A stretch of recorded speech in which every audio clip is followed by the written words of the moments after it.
Hello there. Welcome. I was just about to read a story. You're more than welcome to sit down, relax, and I'm happy to read it aloud. Let's go on this journey together. Grab a drink, sit back, relax. Let's get started. Here we have part 1 of Witness by Iain Lowson. The black-garbed priest closed the door to his small, lamplit room. He stood for a moment, his back to the door, as though gathering himself for some great physical effort. He was not an old man, not a corpulent man, but the steps he took into the room required more effort than any he had taken in his life before. The Herculean task led him to a table. He lowered himself down into his chair, folding his hands in his lap. He just sat there. If he noted the time that passed, he gave no sign.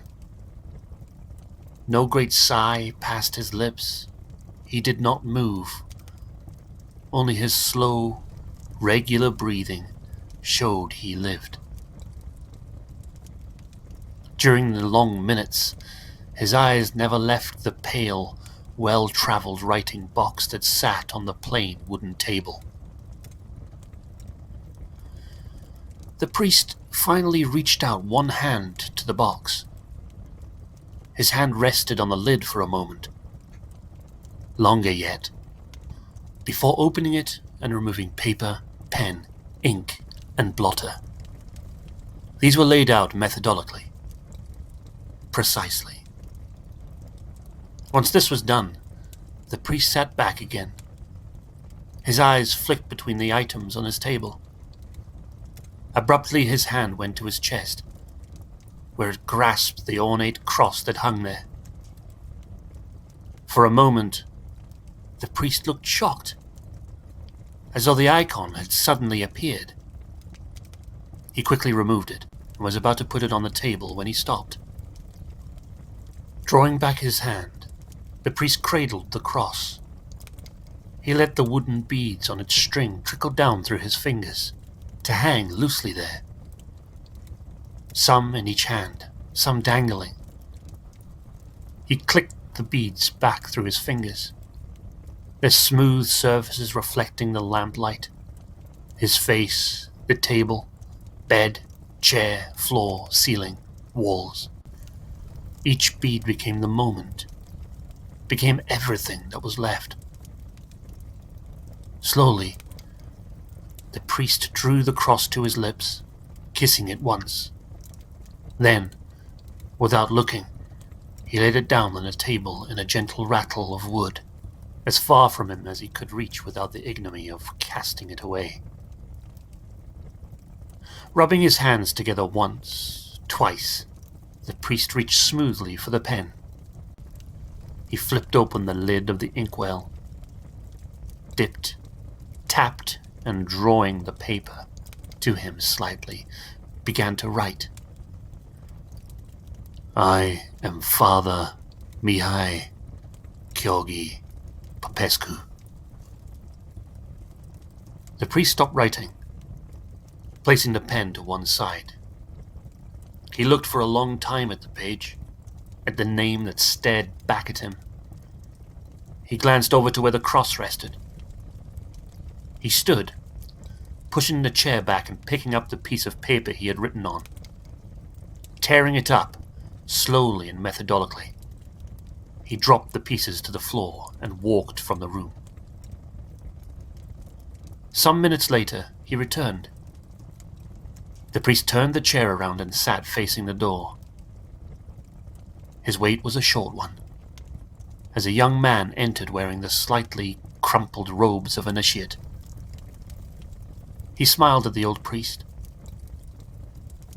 who had stood now and was waiting by the chair. "Ah, of course," the young man said. He scuffled to the chair, almost bowing to Kyogi as he went. For his part, Kyogi was expressionless, The newcomer rearranged the writing materials to his satisfaction before turning and smiling to the older priest. Can I just say, I am deeply... The young man stopped when Kyogi moved a little away, seeming to have not heard. Embarrassed, the man at the table looked back to the paper, muttering apologies. He took up the pen, dipped it in the ink, scraped it on the rim of the inkwell, and was poised to begin. There were a few seconds of silence, uncomfortable ones for the man at the table. Should he look around again?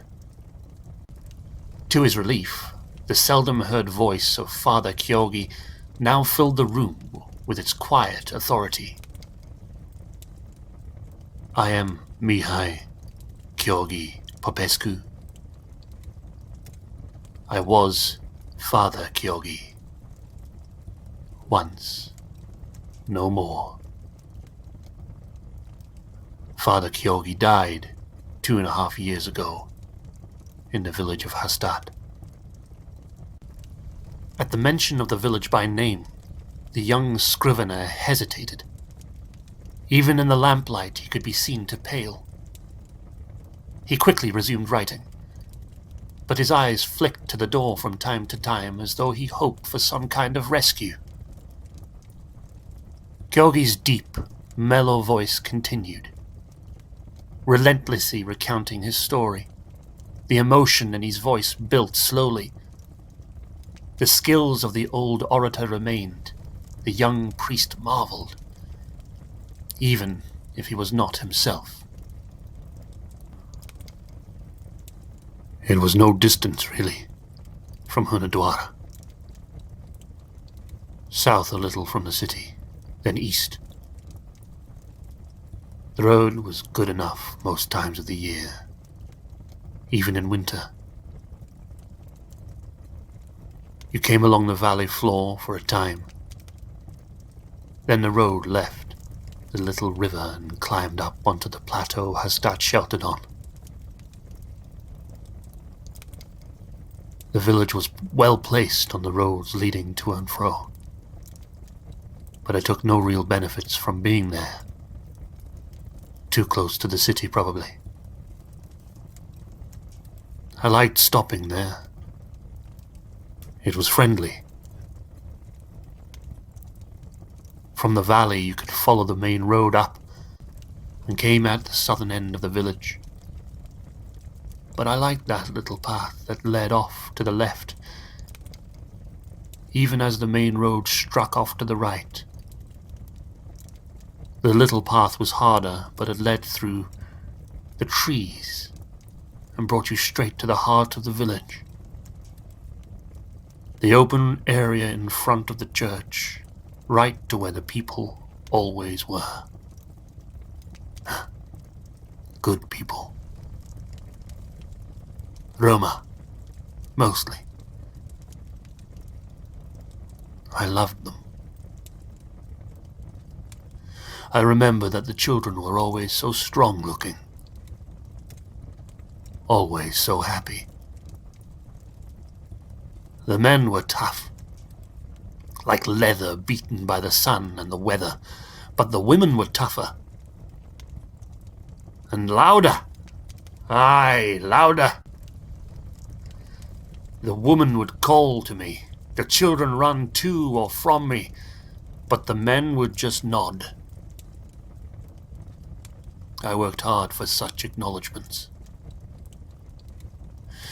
These were not people who let strangers in easily, and they never let me in fully. I know. I was not Roma. Now they ask this last thing of me. I wonder if they called for me then. Often I wonder that. I do not know. I was summoned in the night to the local DSF offices in the city. I did not go in. Rather, I was met in the street. Not openly, of course. They waited until I was almost at the entrance before two of them appeared beside me and manhandled me towards a car. The DSF liked to do that. They could have asked me, but they preferred to keep you off guard, scared. I was scared. In the rattling, noisy car, I was scared. Too scared to appreciate the rich surroundings. The fat officer in there already said nothing. He sneered a lot, but I do not think he was capable of anything else. He sneered at my questions, sneered at the driver, sneered at the scenery the moon picked out that night. Sneered in his sleep. I did not sleep. I soon guessed where we were going. My heart sank. I did what I could to ready myself. I was going to Hearthside. I knew. The previous winter, a number of resistance people had been caught during a search of the village. Then the DSF had done nothing. Not to the villagers.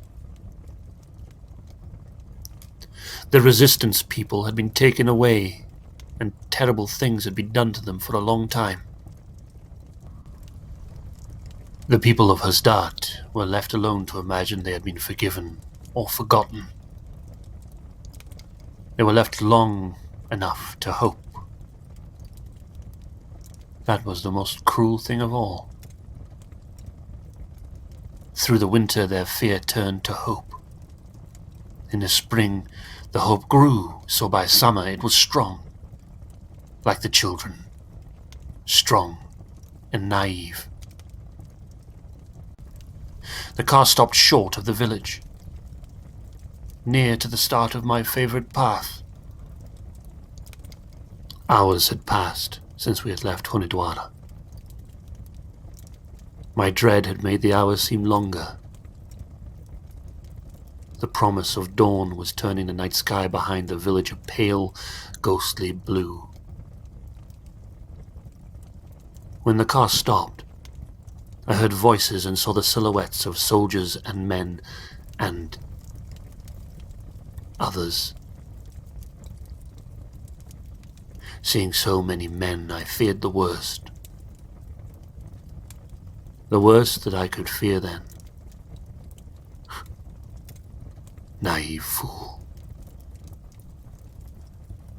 The door to the car was thrown open and I was ordered to get out. The DSF officers stood to the either side of me, not looking at me. Behind me, the car was pushed off safely to the side of the road. I did not see where the sneering officer went. I realized that, though I had heard voices, few of those around me were talking. All looked tired, and my blood ran cold when I realized that almost all of the people around me were scared. Lamps, braziers, torches all revealed haunted faces, darting eyes. Even some tears had streaked the grime on the face of some of the men around me. I think I would have run then, had I control of my limbs. Rather, I stood, quaking with a deep, all-consuming dread. These men, who had seen terrible horrors, perpetrated obscenities, whispered about, but never mentioned aloud. These men had been shaken to their core. What had happened to Hearthside? I wish I had run. I wish I could have been shot down that night. Then.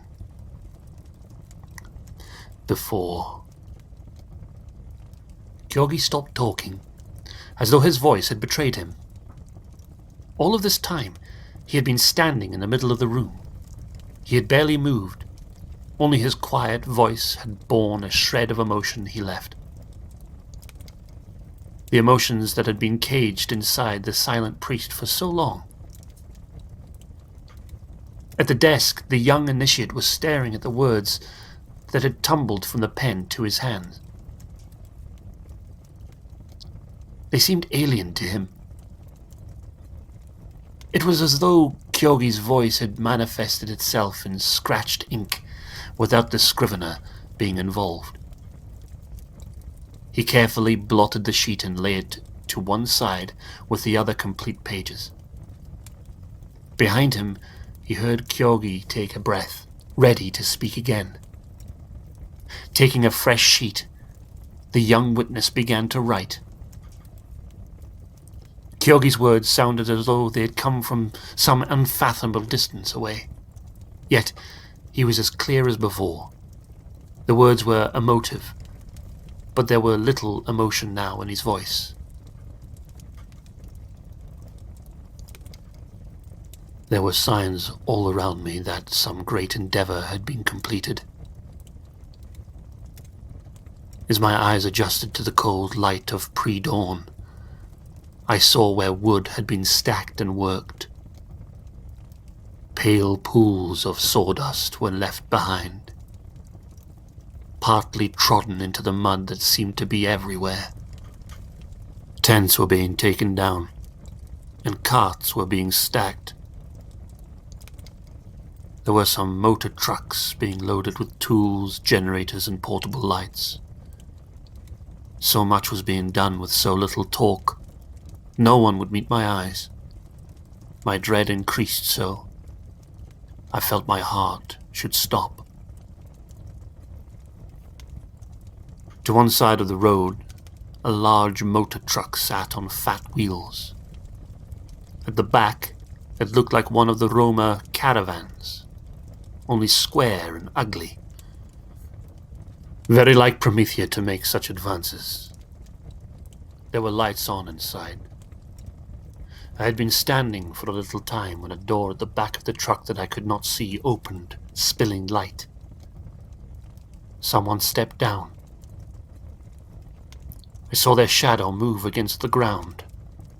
The door was closed, and a tall, thin man came from behind the truck and walked quickly towards me. He had a heavy black coat draped over his shoulders. His hands were jammed into his pockets, his shoulders shrugging up. His movements were sharp and quick, his eyes wide and challenging. He walked right past me, stopped, then walked backwards a few steps to stand before me. Glancing sideways, he smiled. I did not like the smile. He looked at the sky, inhaling deeply, and then nodded his head towards the track leading to Hearthside. "Come with me," he said. He spoke Hungarian, but the accent was Austrian. He walked off towards the track. One of the DSF officers pushed the back of my shoulder, so I followed. Glancing back, I saw that the officers were waiting. In that moment, I stumbled into the tall man, and he chuckled as I recoiled. He laid an arm across my shoulder, pointing back at the DSF officers.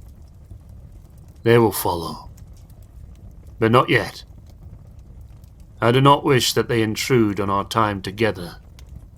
You must be focused, Father Kyogi. Do not worry about anything." He turned me around, then let go, and I followed him along the track. His hands were in his pockets again.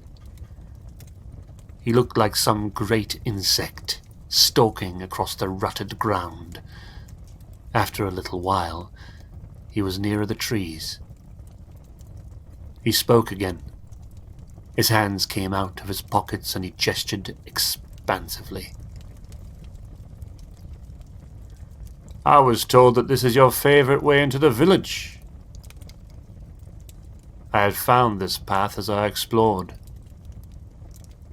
I like to wander." I like to let the environment, the canvas that I work, speak to me. He stopped and turned on me suddenly, smiling warmly. His eyes were blazing with energy. I had already decided on my theme and the route through my creation when someone told me that this was your chosen path each time you visited. He walked up to me and put his hands on my shoulder. His smile was so sincere, so warm, that I found myself returning it on reflex. It was then that I demanded that you be struck from the list. I knew I had to share this with you. His hand snaked around until he had his arm around my shoulder. He led me along the path, now into the trees. I may not be able to work again this season, you know. This is the beginning and the end of this phase of my work, I feel. Now, I will be silent. It is better for me, so I can absorb your reactions. But I am with you. He hugged me once. In case you have questions, you know. He released me, and he walked on. And with that, I think we'll finish there, and do part 2 next week. Thanks for joining me, and I'll see you next week, I hope.